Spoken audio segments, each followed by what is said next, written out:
બોરસદ તાલુકાના કઠોણા પીએચસીમાં રાત્રે લાઇટો ડૂલ, જનરેટર ચાલુ કરવા કહેતા ઉદ્ધતન વર્તન કરવામાં આવ્યું। 2 કલાક હેરાન થયા બાદ દર્દીના સગાઓ દ્વારા ધ્યાન દોરતા સ્ટાફે કહ્યું, અમારું કામ સારવારનું છે, લાઇટો ચાલુ કરવાનું નહીં। બોરસદ તાલુકાના કઠાણા ગામે આવેલ પીએચસી સેન્ટર 3-1 મહિના પહેલા અદ્યતન સુવિધાઓથી સજ્જ બનાવવામાં આવેલ છે। ગત રાત્રે રવિવારે 12 વાગ્યાની આસપાસ લાઇટો જતી રહી હતી। 2 કલાક હેરાન થયા બાદ દર્દીના સગાઓ દ્વારા આ બાબતે હાજર સ્ટાફને જણાવેલ કે લાઇટ બાબતે કોઈ કાર્યવાહી કરવામાં આવી અને શક્ય હોય તો આ જનરેટર છે તો એને ચાલુ કરો। હાલ દર્દી હેરાન પરેશાન થઈ રહ્યા છે, પરંતુ સ્ટાફ દ્વારા કોઈ જ કાર્યવાહી કરવામાં આવી નહીં અને અમારું કામ દર્દીને સારવાર કરવાનું છે, લાઇટો ચાલુ કરવાનું અમારું કામ નથી। તમારે જ્યાં જેને રજૂઆત જેમ કરવી હોય એ કરજો, અમે લાઇટ બાબતે બંધાયેલ નથી તેમ કહી ઉદ્ધતન વર્તન કરાયું હતું। આ બાબતે દર્દીના સંબંધી સામૂહિક આરોગ્ય કેન્દ્ર કઠાણા હિતેશભાઈ રાવજીભાઈ ગરાસિયા દ્વારા જણાવ્યું હતું કે તેમના ઘરે શનિવારે બાળકીનો જન્મ થયો હતો। હોસ્પિટલમાં 1 દિવસ ત્યાં હોસ્પિટલમાં જ રાખવામાં આવ્યા હતા, ત્યારે રવિવારની રાત્રે તેમના માતા અને અન્ય સંબંધી મહિલાઓ ત્યાં હોસ્પિટલમાં રોકાયા હતા। 12 વાગ્યાની આસપાસ પવન ફૂંકાયા બાદ વરસાદ પડતા વીજળી જતી રહી હતી। વીજળી જતી રહેતા બહાર વરસાદ પડતા તરત જ સ્ટાફ દ્વારા પોતાના વાહનો હોસ્પિટલની અંદર મૂકી દેવામાં આવ્યા હતા, પરંતુ હોસ્પિટલમાં લાઇટ ચાલુ કરવાની કોઈ વ્યવસ્થા કરવામાં આવી નહીં। તેઓની માતા દ્વારા આ બાબતે સ્ટાફને રજૂઆત કરતા સ્ટાફ દ્વારા ઉદ્ધતાઈપૂર્વક વર્તન કરવામાં આવ્યું હતું અને જનરેટર હોવા છતાં પણ જનરેટર ચાલુ કરવામાં ન આવ્યું હતું અને જનરેટરનું કોઈ જોડાણ કરવામાં આવ્યું નથી, જેથી જનરેટર ચાલુ નહીં થાય અને અમારે પેશન્ટની સારવાર કરવાની છે, લાઇટની નહીં તેવા ઉદ્ધત જવાબ આપ્યા હતા। ત્યારે આ બાબતે હિતેશભાઈ દ્વારા ગામના સરપંચ સહિત ઉચ્ચ અધિકારીઓ સુધી મૌખિકમાં રજૂઆત કરી હતી અને જનરેટર ચાલુ કરવાની માગણી કરી હતી। તદુપરાંત સ્ટાફ દ્વારા ગેરવર્તણૂક વર્તન કરતા હોય તેઓને પણ સબક શીખવાડવાની માગણી કરવામાં આવી હતી। જી નમસ્તે, હું દર્દીના વાલી તરીકે છું। પછી અમારા દવાખાનામાં હોસ્પિટલમાં ડિલિવરી કરાય છે, કઠાણા સીએસસીમાં દર્દીને ડિલિવરી કરાઈ। બીજો દિવસ થયો, એક્શન વચ્ચે રાત્રે લાઇટ ગતી રહી, 12 વાગ્યાની આસપાસની લાઇટ ગતી રહી, લગભગ 2 કલાક ઉપર થયું, પણ એ લોકો સ્ટાફ વાળા એ લોકો એક વસ્તુ ધ્યાન ધરી નતું। પછી મેં એ લોકોને કીધું કે બેન કે તમે જીબીમાં કંઈક તો ઓફિસમાં ફોન કરો ને લાઇટની કંઈક સગવડ કરો, જનરેટર છે।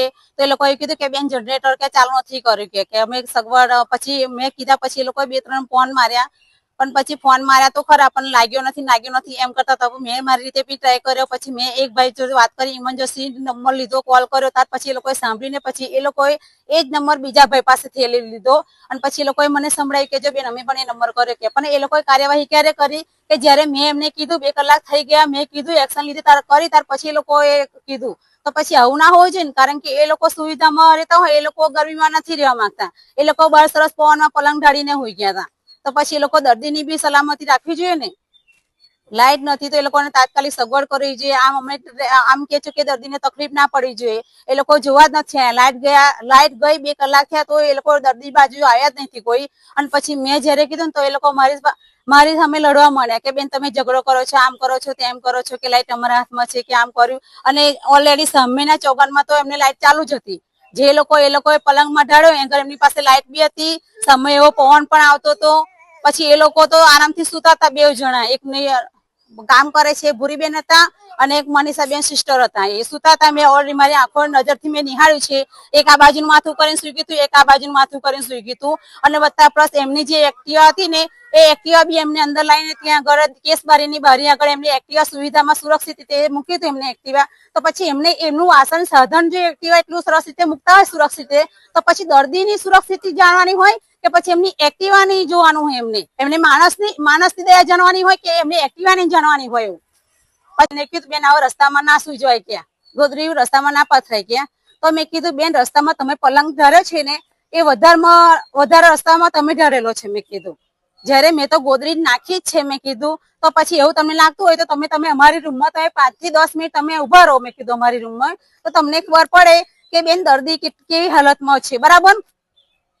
તમને તો પવન આવે છે એટલે બેન તમે કશું બોલતા નહીં, હલતા નથી, બરાબર, પણ અમે તકલીફમાં છીએ। અમારું બચ્ચું મકોડા, આંખોવાળા મકોડા હતા, જીવડા હતા અને એવાથી અમે સાચવીને, અમારા 2 દર્દી હતા તો બેન એક બેન છે ને તો મમતા કાર્ડથી પવન હલાવતા હતા અને એક બેન છે ને સંજીવની ફાઇલ હતી, એ ફાઇલથી પવન નાખતા હતા અને એ કરતા હતા એ લોકો। તો એ લોકોને હાથ દુખી ગયો હતો, પણ એ લોકો કોઈ જોવા નથી અંદર।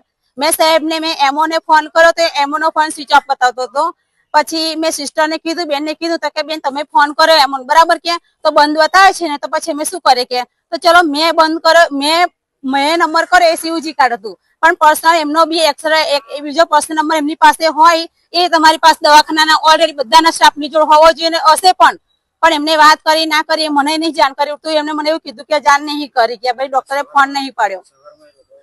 પછી અમે ચલો 2 વાગ્યા પછી એ લોકોએ કે તમને પલંગ અમે લાવી આપીએ તો બહાર ચોકમાં ક્યાં પલંગ લાવી, ચોકમાં પલંગ લાવી આપ્યો, પણ ચોકમાં પછી મેં સવારે રાત્રે તો અમે તોય લાઈટ નથી આવી, પછી લાઈટ આવી તો લાઈટ આવી તમે સુઈ ગયા તો હું ત્યાં પણ સવાર થયું ને તો જે પેલા બ્રધર ભાઈ આવે છે ને એ આવ્યા એટલે સ્ટાફ વાળા એ લોકો બેને વાત ચર્ચા કરી એટલે ડાયરેક્ટ એ લોકોએ અમારા પાસે આવ્યા રૂમમાં અને પછી સીધા અમને વડવા જ મને બ્રધર જે જિજ્ઞેશભાઈ છે એમનું નામે એ જિજ્ઞેશભાઈ તો અમને સીધા વડવા જ મને કે કેમ બેન કે તમે કે ઝઘડો કરો છો સ્ટાફ વાળા જોડે કે મેં કીધું અમે ઝઘડો કર્યો છે એ તમને તમે આઈ સીધા તમને એમને પૂછ્યું તમને એમની જોડે તમને અમને પૂછવાત કરી અને અમારે જો લડવા જાય બરાબર. મારું નામ છે હિતેશ ગરાસિયા. અહીંયા જે દર્દી છે એમના હસબન્ડ હું થઉં છું. હવે જે આગામી મેડમે જે કીધું મારા મધર છે અને આશા વર્કર બી છે. હવે 3 મહિના થઈ ગયા છે હોસ્પિટલને ખુલ્લે ઉદ્ઘાટન કરે રમણભાઈ સોલંકી ઉદ્ઘાટન કરી ગયા બરાબર 3 મહિના થયા તો હજી 3 મહિનાથી જનરેટર શાના માટે પાછા ઉદ્ઘાટન કરવા આવવાના છે એના માટે બંધ રાખ્યું છે જનરેટર 3 મહિનાથી બંધ છે શાના કારણે બંધ છે એ અમે પ્રશ્ન કર્યો સાહેબને તો સાહેબ એવું કહેવા માંગે છે એ મારી ફરજમાં આવતું નથી.